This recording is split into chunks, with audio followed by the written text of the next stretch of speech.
فرق پڑتا ہے اگر 7 افراد اس واقعے میں شہید ہو گئے ہیں. پوچھیں جن لوگوں کی فیملیاں اجڑ گئی ہیں, میاں صاحب پورا کتنے مزید ہم نے لاشیں ایسے دیکھنی ہیں.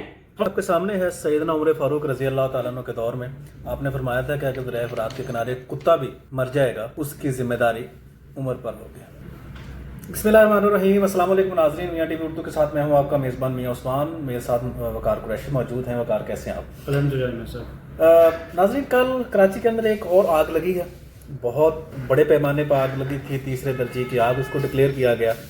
عائشہ منزل میں یہ لگنے والی آگ جو ہے ایک بار پھر کروڑوں اربوں روپے کے نقصان کا باعث بنی ہے. وہیں پہ بہت سی فیملیز جو ہیں وہ متاثر ہوئی ہیں, کاروبار متاثر ہوا ہے. چلیں, آگ کا لگ جانا تو ایک قدرتی امر ہے, ایک حادثہ ہے, وہ لگ سکتی ہے. لیکن یہ ہمیشہ سے ایسا ہوا ہے کہ جب کوئی ایسا واقعہ پیش آتا ہے, فائر بریگیڈ جو ہے وہ لیٹ پہنچتی ہے. دوسرے تیسرے جو عوامل ہے, ہمیشہ کوئی نہ کوئی نااہلی انتظامیہ کی, حکومت کی رہتی ہے. وقار, یہ سارا واقعہ کیسے ہوا؟ ٹائم پہ رسپونڈ نہیں کیا گیا فائر بریگیڈ کی جانب سے, کیا کہیں گے؟ میاں صاحب, سب سے پہلی بات یہ ہے کہ کیا فرق پڑتا ہے اگر 7 افراد اس واقعے میں شہید ہو گئے ہیں, جاں بحق ہو گئے ہیں. کیا فرق پڑتا ہے اگر فائر بریگیڈ 15 سے 20 منٹ لیٹ ہے؟ میرا سیکریٹریٹ میں بیٹھا بابو جو ٹائم پہ پہنچ رہا ہے نا اپنے آفس میں, پوری سڑک بلاک کروا کے سی ایم سے لے کر نیچے جتنے سیکریٹریٹ کا عملہ ہے, اعلیٰ حکام ہے, وہ جو ٹائم پہ پہنچ رہے ہیں نا اپنے دفاتر میں. کیا فرق پڑتا ہے ان لوگوں کو؟ جائیں جا کے پوچھیں جن لوگوں کی فیملیاں اجڑ گئی ہیں. میاں صاحب پورا گھر اجڑ گیا ہے. والد سرپرست ہوتا ہے گھر کا, اس شخص سے جا کے پوچھیں جس کا والد سر پہ نہیں ہے.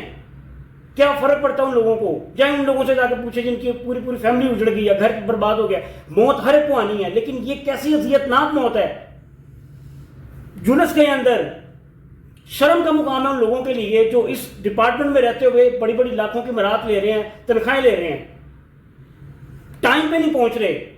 بھائی سڑک بلاک کریں, پروٹوکول لگائیں, کانوائے لگائیں, پوری طرح سے ہنگامی تمام تر چیزوں کو مینیج کریں. بھائی کسی طریقے سے ان لوگوں کو پہنچائیں وہاں پہ. وہاں وہ فائر بریگیڈ فائر فائٹرز پہنچے ہیں, پریشر مار رہے ہیں, پانی کا آگے تک نہیں جا رہا. اس پانی میں ڈوب مرے ہیں آپ لوگ. کروڑوں کی مراد لے رہے ہیں, اتنی بڑی سیلریز لے رہے ہیں, کس کام کے لیے لے رہے ہیں؟ آپ کو پتہ ہے کہ کراچی جیسے شہر میں آئے روز ایسے واقعات ہوتے ہیں. رپورٹ طلب کر لی ہے جی, کیا فرق پڑتا ہے اس رپورٹ سے؟ میاں صاحب ردی کی ٹوکری میں پھینکنی ہے وہ رپورٹ. ماضی میں آپ بھی دیکھتے آ رہے ہیں, اس پہ رپورٹنگ کرتے آ رہے ہیں, میں بھی دیکھتا آ رہا ہوں. کیا حاصل کیا ہم نے اس چیز سے؟ کیا سبق لیا ہم نے؟ کچھ نہیں. پچھلے دنوں میں آگ لگی ہے, اندر ہی بیچارے بلڈنگ کے شہید ہو گئے, جلس گئے. رپورٹ طلب کر لیجیے فلانے شخص سے. بھائی مجھے نہیں چاہیے رپورٹ. وہ اس کا حل کیا ہے؟ کتنے مزید ہم نے لاشیں ایسے دیکھنی ہیں؟ حفیظ سینٹر میں آگ لگی, پی ایس میں آگ لگی, وہ بیچارے روڑ پتی ہو گئے.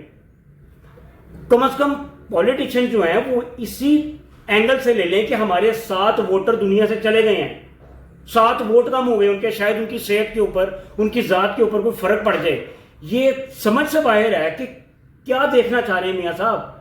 وہ شخص جو اس گھر کی سرپرستی کر رہا تھا, وہاں اس کا بزنس تھا, کاروبار تھا, ان کے سر کے اوپر ہاتھ کو رکھے گا. ایک ٹپیکل چیز رکھ لی ہے کہ جی اگر بم دھماکے میں کوئی شخص فوت ہو جاتا ہے, شہید ہو جاتا ہے, اس کے لیے 5 لاکھ ہے, زخمی کے لیے 1 لاکھ ہے, جو آگ میں جلس گیا اس کے لیے 10 لاکھ ہے. نہیں چاہیے بھائی ایسے پیسے.